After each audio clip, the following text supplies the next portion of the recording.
Hello বন্ধুরা, জয়সলে তোমাদের সবাইকে স্বাগত। বন্ধুরা, আমি চলে এসেছি আজকে আমার ছাদ বাগানে তোমাদের সাথে লাল শাক শেয়ার করতে। চুবড়ির ভিতরে দেখো প্লাস্টিকের চুবড়ি আমি লাল শাক করেছি। তো আমি ভাবলাম তোমাদের সাথে আমি একটু শেয়ার করি যে এই লাল শাক দেখো কত বড় বড় হয়েছে, ঢল ঢল করছে। আমি বলবো না, তোমরা দেখো শুধু লাল শাকগুলো কত সুন্দর হয়েছে।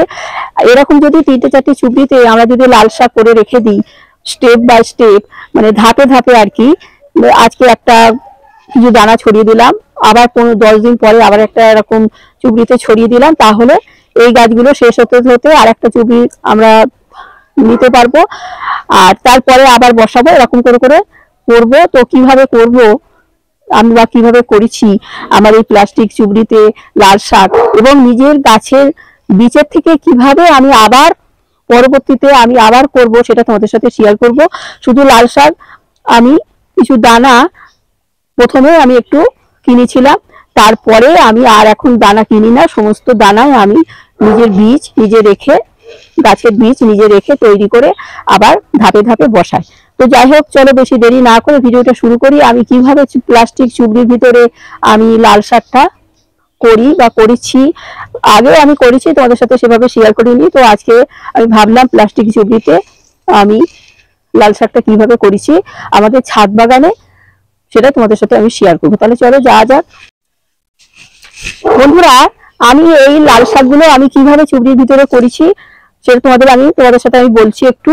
আমরা সাধারণত জানি লাল শাকের দানা যেখানে সেখানে ছড়িয়ে দিলে হয়, আমাদের ড্রেনের মতন জায়গায় বলো, আর বস্তার ভিতরেই বলো, বালতির ভিতরেই বলো, বা জমিতেই বলো, যেখানে বসিয়ে দেবো সেখানে সুন্দর সুন্দর লাল শাক হবে।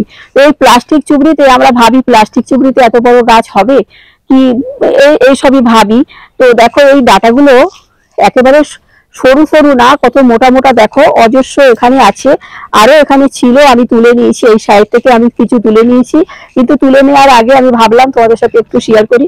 তো যাই হোক, আমি কিভাবে বসিয়েছি তোমাদের আমি বলছি। এরকম একটা চুবড়ি নিয়ে নিয়েছি। সাধারণত আমাদের সকলে এরকম ধরনের চুবড়ি বা এরকম গামলা থাকে, গামলা যদি হয় একটু ফুটো করে নেবো, আর এই চুবড়ি যদি হয় তাহলে এর তলায় একটু প্লাস্টিক বা একটু যে ব্যাগগুলো থাকে আমাদের কাপড়ের ব্যাগ, সেগুলো একটু ফুটো করে নেবো, নিয়ে এর ভিতর সুন্দর করে গোল করে সাইজ মতন বসিয়ে দেবো। আমি দিয়েছি আর কি। তো তারপরে বসিয়ে দিয়ে আর কিছু এর ভিতর কোনো সার টার না, সামান্য গোবর সার, মানে আমি এর ভিতরে যদি আমার 1.5 কেজি মতন মাটি আছে, 500 মতন গোবর সার দিয়েছি, আর 1 কেজি মতন মাটি দিয়েছি, পরিমাণটা বলে দেওয়াই ভালো। তো যাই হোক, এইটাকে দিয়ে মাটিটাকে আমি রেডি করেছি, যতটা লেগেছে আর কি ততটাই দিয়েছি। আর 1 মিনিট মতন খালি রেখেছিলাম, আর কিছু বীজের দানা, সেই দানাগুলো আমি হালকা ভাবে ছড়িয়ে দিয়ে একটু মাটি চাপা দিয়ে রেখেছিলাম। তারপরে একদিন একটু একটু পেপার টেপার চাপা দিয়ে রেখেছিলাম, বা কোনো বস্তা জাতীয় চাপা দেওয়া যাবে, প্লাস্টিকের বস্তায় চাপা দেওয়া যাবে। তারপরে আমি 2 দিন পরে খুলে দিয়ে দেখি অজস্র অজস্র গাছ বেরিয়ে গেছে। তো আমি এখান থেকে কিছু কিছু তুলে আমি আবার আমার ড্রেনের মতন জায়গায় তোমাদের দেখাচ্ছি, ওখানে আবার কিছু গাছ আমি বসিয়ে দিয়েছি, আরো আমি কিছু তুলে তুলে নিয়েছি আর কি, খাওয়ার জন্য নিয়েছি। তো যাই হোক, এখন এইগুলো আজকে আমি আবার তুলে নেব, নিয়ে আমি গোড়া শুদ্ধ তুলে দিতে পারি, আবার কেটেও নিতে পারি। গোড়া শুদ্ধ নিলে ভালো, আর পাতাগুলো নিলেও ভালো, আবার সাইড থেকে আবার পাতা বেরোবে। তো আমার যেহেতু চুবড়ি, তো আমি সব আজকে তুলে নেব। আমি আবার নতুন গাছ, নতুন দানা এর ভিতরে আবার মাটিটাকে একটু রেডি করব। সর্ষের খোল আছে আমার, সর্ষের খোল দিলেও হয়।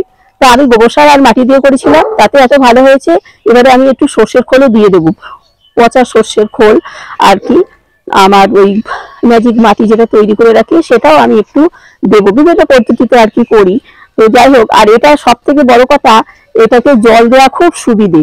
এরকম ছোট ছোট যখন গাছ বেরোয়, তখন যেই জল দিতে যায়, যতই আমরা হাতে ছিটে দিই যাই করি না কেন, গাছগুলো কিন্তু সব গোড়া একদম সরু সরু, একদম কাঠ হয়ে যায়, আর কাঠ হয়ে গিয়েই মারা যায়। অনেক গাছ আমার মারাও গেছে, বুঝতে পারিনি, এরকম করে জল দিতে বলেছি, জল দিয়েছে। তো যাই হোক, আমি গাছের পরিচর্যা সাধারণত আমি করি, কিন্তু একদিন আমি ছিলাম না বলে জল দিয়ে আমার অনেক গাছ মারা গেছে।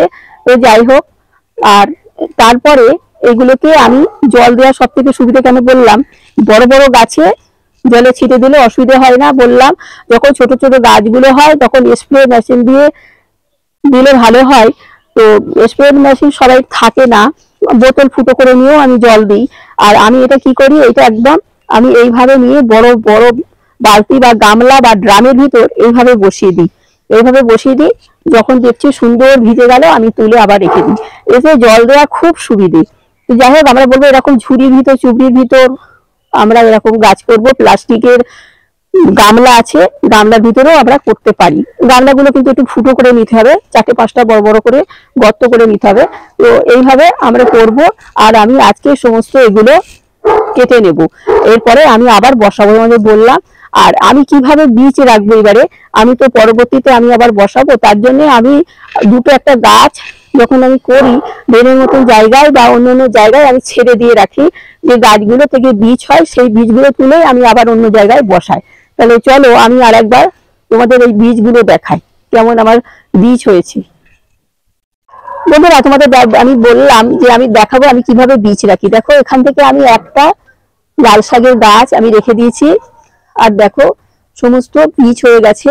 এই বীজগুলো কিন্তু আমি আর কদিন পরে সংগ্রহ করব, যখন পেকে একদম হলুদ হয়ে যাবে, বীজগুলো যখন শুকিয়ে যাবে গাছে, তখনই আমি নিয়ে একটা কাগজের ভেতর শুকিয়ে রেখে দেবো। আবার আমি একটা ঝুড়ি বা চুবড়ি বা প্লাস্টিকের গামলা যাতেই বলো না কেন আবার মাটি রেডি করে বসিয়ে দেবো। আর যদি আমার বেশি ঘন ঘন হয়ে যায়, তাহলে আমি গাছগুলো তুলে তুলে অন্য অন্য জায়গায় অল মেরে মেরে তুলতে হবে, তুলে তুলে অন্য অন্য জায়গায় আমি বসিয়ে দিই, সেটাও তোমাদের দেখাচ্ছি।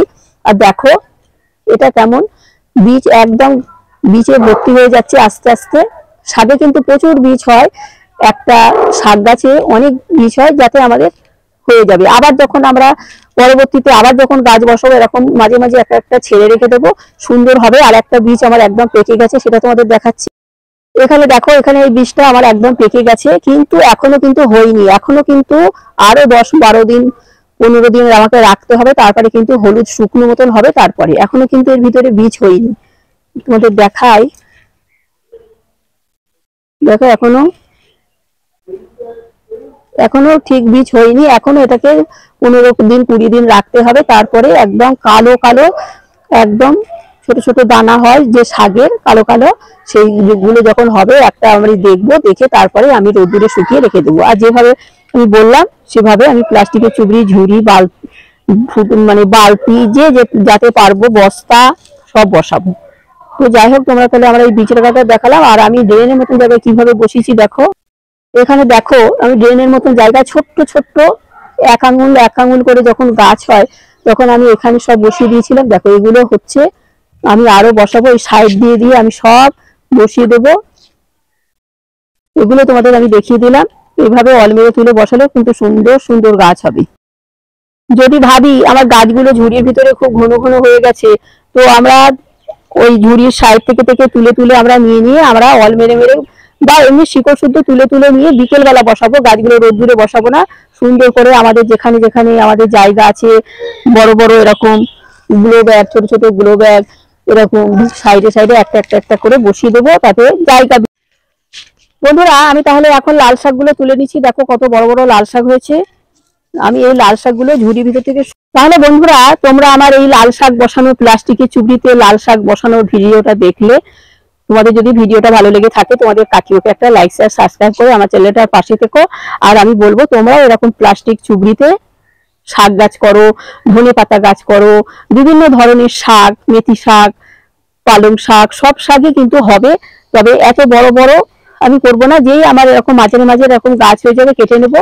আর 2-1টা গাছ আমি একটু রেখে দেবো, 1-2টো, তার থেকে বীজ আমি নিয়ে নেবো সংগ্রহ করে, নিয়ে পরবর্তীতে আবার বসাবো। লাল শাক আমাদের ছাদ বাগানে 12 মাস হয়, কলমি শাক 12 মাস হয়, সাদা নোটে শাকও হয়। সমস্ত শাক আমাদের ছাদ বাগানে আমরা 12 মাসই পাই, সেটা আমাদের ঠিক মতন বসাতে হবে। তো যাই হোক, তোমরা তাহলে আমার এই ভিডিওটা দেখলে, তাহলে আসি, সবাই ভালো থেকো।